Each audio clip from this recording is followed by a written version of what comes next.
Well, the body cam footage of George Floyd's attempted arrest has been leaked to the Daily Mail. I have to say it's great that we have press in other countries to publish the things that American journalists simply wouldn't.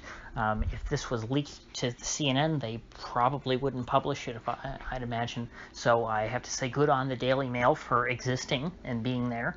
Even though the Daily Mail puts out a lot of trash, they also put out some treasure for every once in a while. And so in case you have somehow not seen the body cam footage yet of George Floyd's arrest, you can take away from it really whatever you want. I think both sides will be very happy to use this clip to their advantage to make their point.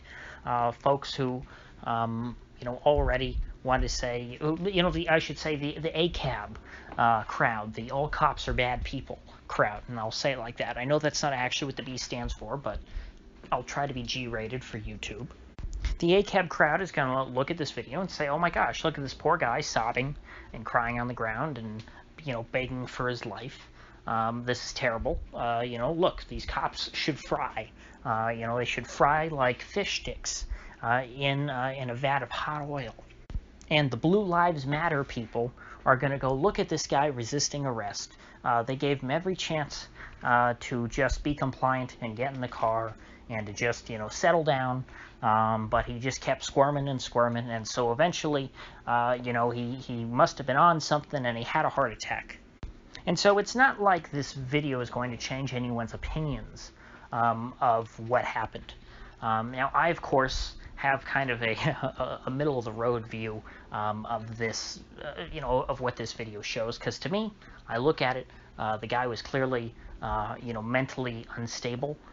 He was not in a good place. It turned into a very bad situation very quickly. And he obviously was being unreasonable. Now, given all that, given that what he was accused of was I guess paying with a counterfeit bill. In the beginning of the video, you see that the cops, because it's body cam footage, walking in to the convenience store, and the clerk is holding up, is waving some kind of bill and says, hey, paid with a fake bill. Make sure you go catch him before he drives away. He's still sitting there parked out front of the store. And the footage, unfortunately, is of the other officer who went over to the passenger side of the car, not of the officer who knocked on George Floyd's window. But basically what seems to have happened is, when he knocked on his window, he kind of started freaking out, saw a cop and got scared, and was just, freaking out, basically. He was throwing his hands everywhere. It looked like he was reaching for stuff, and obviously cops don't like it when you've got your hands flying all over a car because it looks like you're searching for a gun or some other kind of weapon. And they kept telling him, put your hands on the wheel, and the guy just couldn't sit still, couldn't do anything. Cop, pulls out his gun, and says, put, hands on the wheel, and blah, blah, blah. Now, all of the instructions are kind of ignored or jumbled or just, clearly they were not getting through to this guy. And trying to be more forceful wasn't going to get him to comply. He was acting like an animal, basically. And so either he was high on something, or he was, having some kind of, mental episode. He was having some kind of mental breakdown. And so I look at all this that happened, which, eventually what they did was they put him in cuffs to try and restrain him a bit. And then he started freaking out because he was in cuffs and just wiggling his cuffs. And then they went, okay, well, we're going to put you in the squad car. And he starts screaming about how he's claustrophobic. And then they have to call in backup, which was actually the officer who was kneeling on his neck, the big bad guy who they keep, whose face was all over the media. He was the backup they called in to try and help restrain this guy because they were trying to put him in the car and he didn't do anything. And he's just screaming and crying and going nuts again the entire time. And so obviously here, what they were doing to try and restrain this guy was not very effective. Now you can say, oh, well, it was effective because they finally got him to lie down on the ground. And it's like, well, yeah, but then he had a heart attack and died. So considering they were supposed to be investigating, a supposed forgery or counterfeiting, whatever the crime is called in the state of Minnesota, this doesn't seem like a very effective way of investigating, some supposed crime. Of course, if you're paying with a counterfeit bill, more likely than not, you don't know that it's counterfeit. A lot of people end up with counterfeit bills because, they're passed to them. It's not always easy to trace where a counterfeit bill came from.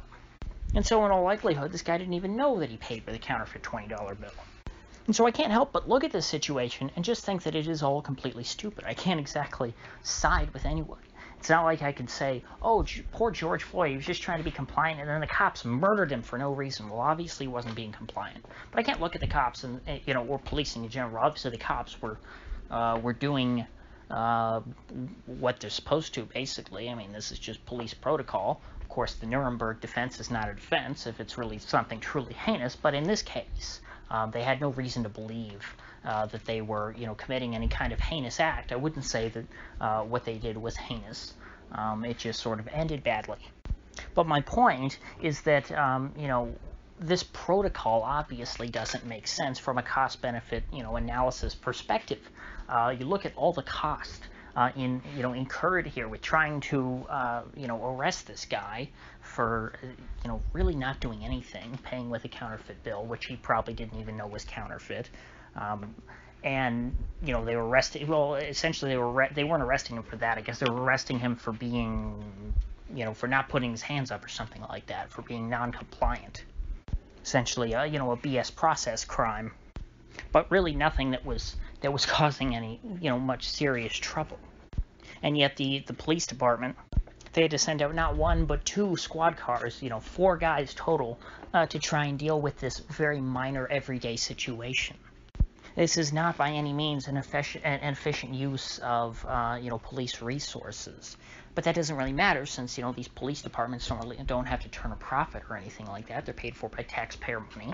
And so this is kind of what you would expect of a government agency. It doesn't make sense to send, 4 cops to try and restrain some dude who's just, wired out on something and all just kind of cattywampus in his actions because over some kind of counterfeit bill. A much easier and cheaper thing would have been, this guy paid you with a counterfeit bill. Okay, we went to try and talk to him. He's whacked out of his mind. We can't really reason with him. He just kind of seems crazy. Here's $20 to replace the counterfeit bill he gave you. We're going back. It would have been a lot less money.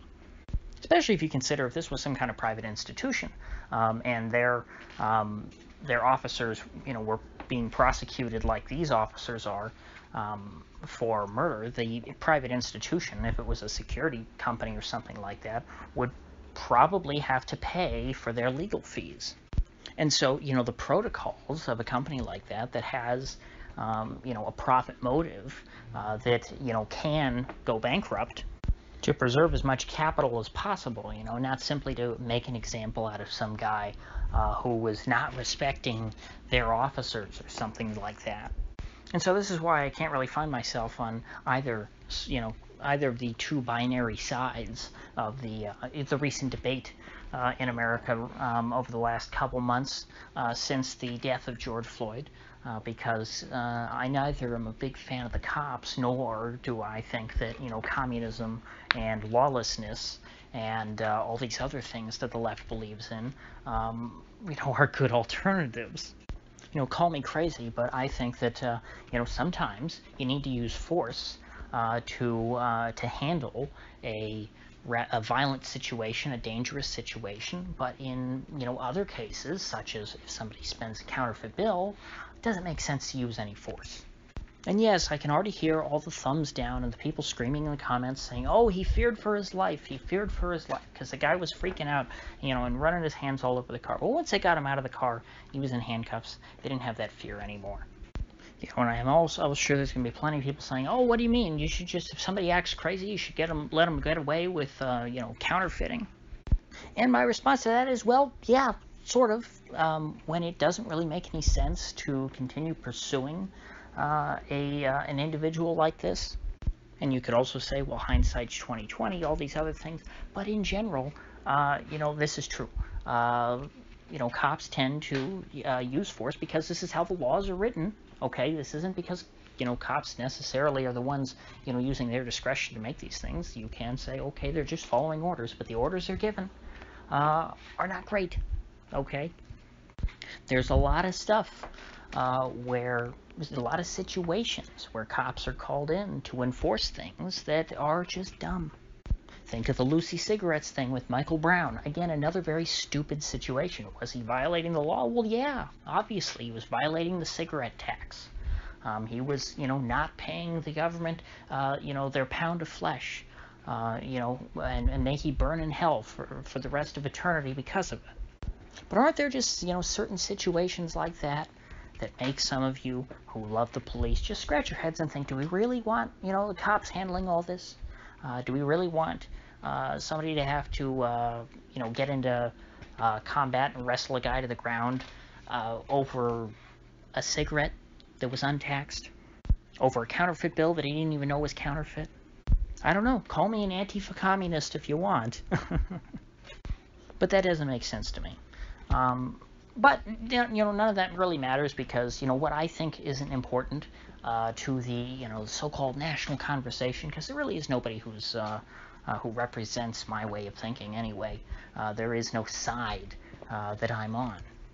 And so what really matters are the repercussions of the release of this tape, what they're going to have on the prosecution of these 4 officers. And to me, it seems abundantly clear that these officers are going to get off totally scot-free, as they should, because they're being charged with murder of all things, and they're very clearly not murderers based on the video. George Floyd was combative and non-compliant. And, police protocol says, hey, you got to subdue a guy when he's like that. If he's got his arms flailing about, he's probably grabbing for a weapon, so you got to put him in cuffs. You got to make sure he's not all moving around. And if he keeps resisting, you put him in the squat back of the car. Further, they kept, escalating their restraints of him until eventually they just had to hold him down on the ground because he wouldn't stop squirming. And you can hear a guy on the sidewalk, an older black guy saying, don't fight him, man. You can't win. There's 2 of them, and then there was 4 of them. It's like you're just one guy. You're not getting away. Just, settle down. And, George Floyd was just freaking out the whole time. He was having some kind of panic attack, or he was high. I don't know which. I can't remember the toxicology report. Actually, now that I think about it, I think they said he had methamphetamine in his system. I don't know how much. So I guess he could have been high on meth. But either way, the video speaks for itself. These guys were doing as as their training dictated. Nobody wanted to commit murder, it would seem. Because what matters at a trial is not what my personal opinions are, what police policy should be, or, how we handle situations of counterfeiting. What matters is what the law is. And considering that these cops were enforcing the law and abiding by the law, you can't really get them for anything. Or at least not for second-degree murder. You might get them for manslaughter and say, okay, they were a little rough with this guy and they sat on his neck too long, and that, could have aided in, in killing him. But as people have pointed out, he was shouting, I can't breathe, long before they ever, were sitting on his neck. And so it was likely that he probably was having some kind of medical issue at the time, too.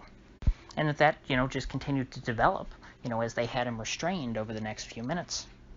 So ultimately, these officers are going to get off. And when that happens, boy, are there going to be big riots again. Or at least that's what we would predict. Then again, when what was his name, George Zimmerman got off, there weren't big riots, so who knows, maybe that won't happen, but I would have to think that this has been a much bigger situation than the whole Trayvon Martin thing that kicked off the whole BLM, nonsensical movement with all their, I don't want to get into BLM in this video.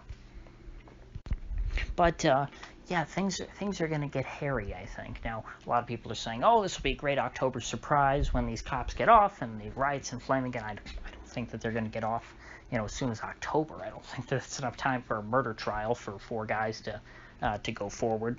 But eventually it will happen, and the defense will be able to cite this body cam footage, which they would have been able to get anyway, just, wouldn't have been in the public, I guess, except, were it not for this leak, we wouldn't have seen all this stuff yet. But based on what we've seen here, they're going to be able to use this body cam footage in their defense, and make a very, very good case as to why the officers acted the way that they did. And they can say, oh, it was very tragic that Mr. Floyd died, but it wasn't these officers' fault.